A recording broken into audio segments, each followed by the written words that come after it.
And as the race to the White House heats up, DD India is on an election trail to the United States.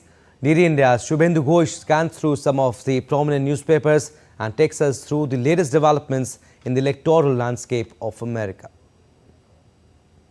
We are at the lovely Bayside in Miami, Florida. Next to me, you can see the waters of the Atlantic.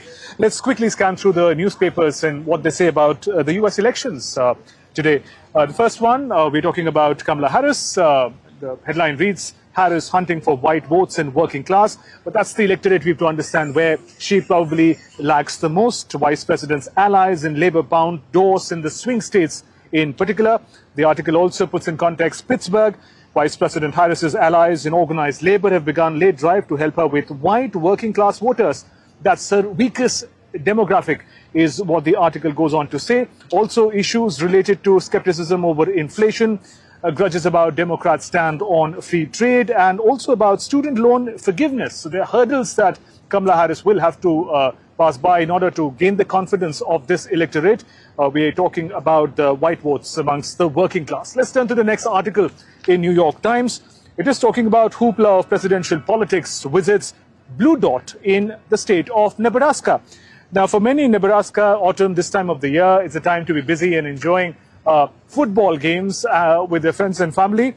But this time, with Nebraska's emergence in importance as a swing state, has brought it a lot of political attention and also political and electoral relevance. It says high-profile politicians and their surrogates have been parachuting into the state, which is often decried as a flyover country when it comes to elections and beyond. The airwaves, the advertising airwaves, the media airwaves are all clogged with leaders from both sides trying to get the attention of the people of Nebraska in this election season. Let's turn to the next paper. Next, we turn to a prominent newspaper published in Florida. It's called Miami Herald.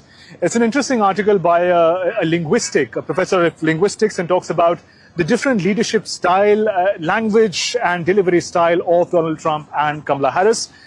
The headline is interesting. It says, what Harris or Trump say may matter less than how they say it, and goes on to talk about their respective styles. Former President Donald Trump and Vice President Kamala Harris have different communication styles, the paper says.